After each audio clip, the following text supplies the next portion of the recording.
तेज हैं लेकिन ये गम की आंधियां टल जाएंगी। इन फौज के चिरागों को न छूना वरना उंगलियां जल जाएंगी। तुम्हें छोड़ देते हैं मेरे सिपाही भाई, बस एक शर्त पर, घर आ गए अपनी पर तो मिला देंगे तेरी हस्ती को गर्त पर।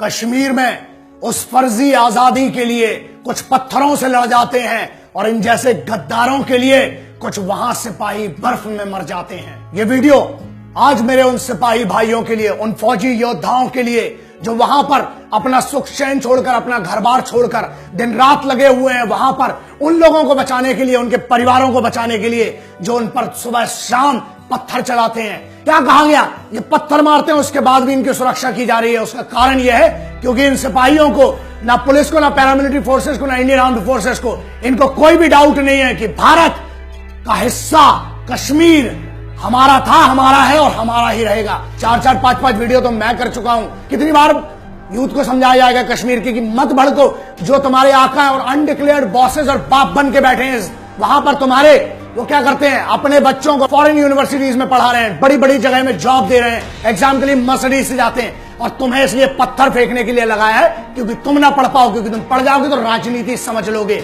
इतनी राजनीति इनकी चल रही है तो जीत क्यों नहीं रहे हैं? और अगर जिताते भी हो तो आप लोग यार कब समझोगे?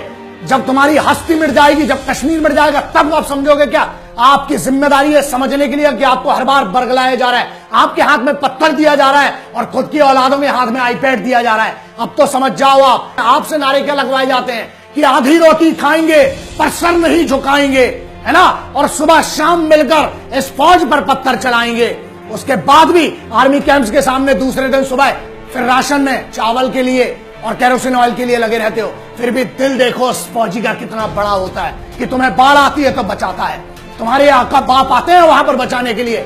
जब अभी कल रात को जब वो गर्भवती महिला वहां अस्पताल से लौट रही थी, आपको तो इंसिडेंट भी नहीं पता होगा क्योंकि मीडिया में कुछ ऐसे गद्दार मीडिया वाले बैठे हुए हैं जो यहां की खाते हैं, हमारी रोटी खाकर अपने आका बाजू वाले देश और अपने बापों की खाते हैं। इन गद्दारों को मैसेज दूंगा आखिरी में बहुत क्लियर। शिकारे वाले को कौन सी आजादी, सब्जी बेचने वाले को कौन सी आजादी, फल बेचने वाले को कौन सी आजादी, मजदूर के लिए कौन सी आजादी, पता नहीं किस आजादी के लिए लड़ते रहते हो जो तुम्हारे आकाओं ने बताई है, जिनने तुम्हें प्लांट किया वो तुम्हें आजादी, गलत आजादी बताते हैं। यार इस हिंदुस्तान में जी रहे हो इसलिए खुली सांस लेने का, और यहां तुम्हारे प्रोटेक्शन के लिए तेरी फौज है। तुम्हें पता है 3 लोग बर्फ में दबकर मरे हैं, 1 जेसीओ थे और 2 एनसीओ थे, मरे हैं तुम्हारे लिए बटालिक सेक्टर में बर्फबारी में। 6 दिन बाद उनकी लाश मिल रही है। क्यों मरे हैं? तीनों झारखंड से, तो उनको तो कोई लेना देना नहीं तुम्हारी कश्मीर और तुम्हारी आजादी से, लेकिन इसलिए क्योंकि उन्हें कोई शक नहीं है कि कश्मीर भारत का हिस्सा नहीं है। It is an integral part and the armed forces do not have any doubt about it. और वो मीडिया वालों ने जो इसको इतना हाइप बना दिया है कश्मीर कश्मीर कश्मीर करके, जम्मू तक डेवलप नहीं होने दिया, इतनी बुरी हालत कर दी है, वहां पर बच्चे भूखे मर रहे हैं। अभी जो चल रहा है पिछले 2 दिनों से, कौन तुम्हारे आका लोग आ रहे हैं, कोई वहां पर वही फौज खड़ी हुई है जिसको तुम पत्थर मारते हो ना, रात को एक आवाज में खड़ा हो जाता है। वही बूढ़ी महिलाओं के लिए, वही बूढ़े लोगों के लिए, बच्चों के लिए सुरक्षा के लिए खड़ा हुआ है। और सिपाही की इज्जत करो यार। 7 सितंबर 1989 के पहले एक बंदा बता दो कहां पर चेक पोस्ट थी? कोई फौजी आई कार्ड चेक करता था कश्मीर में? अरे यार जन्नत को मिटा मारा तुम लोगों ने मिलके।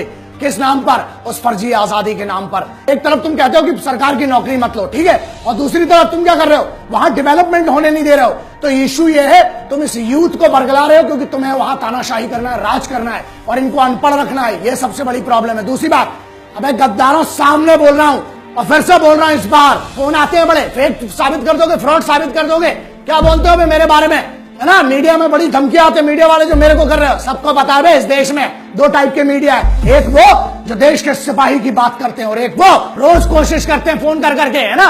आजकल तो बड़े डायरेक्ट कॉल आने लगे हैं। सुनो बे, आ रहा हूं 2 मई से लेके 28 मई तक कश्मीर में हूं, रॉयल एनफील्ड में घूमूंगा, जिसको जो उखाड़ते बने ना, चैलेंज दे रहा है बंदा, तुम्हारे उसी कश्मीर में हूं और अपने भाइयों से मिल रहा हूं। और मैं देखना जितना होगा मेरे से मिलो जिसको कोई डाउट है यार आजादी के बारे में। हम इस देश को मिलकर बेहतर बनाएंगे यूथ के लिए।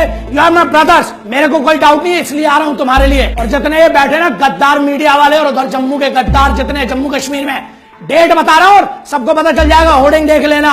आ रहा हूं अकेला, जो उखाड़ते बने थे उखाड़ लेना। यूथ याद रखो, तुम्हें पढ़ना पड़ेगा, तुम्हें अपने हाथ में सत्ता लाना पड़ेगी, तुम्हें सिविल सर्विसेज क्लियर करना पड़ेगा, फौज ज्वाइन करना पड़ेगी अगर तस्वीर बदलना है तो। देश के खिलाफ मत लड़ो, देश के लिए लड़ो। जय हिंद, वंदे मातरम, इंकलाब जिंदाबाद, भारत माता की जय।